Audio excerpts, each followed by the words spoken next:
So hello guys, welcome back to the new video of Tech Yorker. In this video, I will guide you with how you can install games in the Apple Games app on your iPhone. So with the latest iOS 26, Apple introduced a new Games app. From this app, you can manage all your games.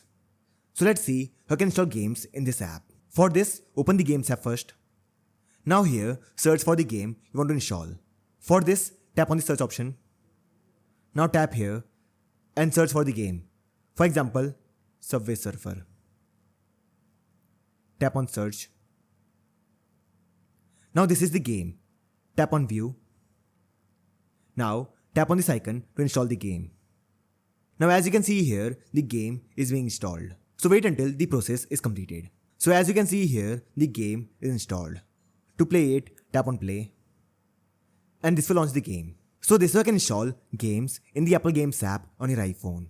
So I hope you find this video useful.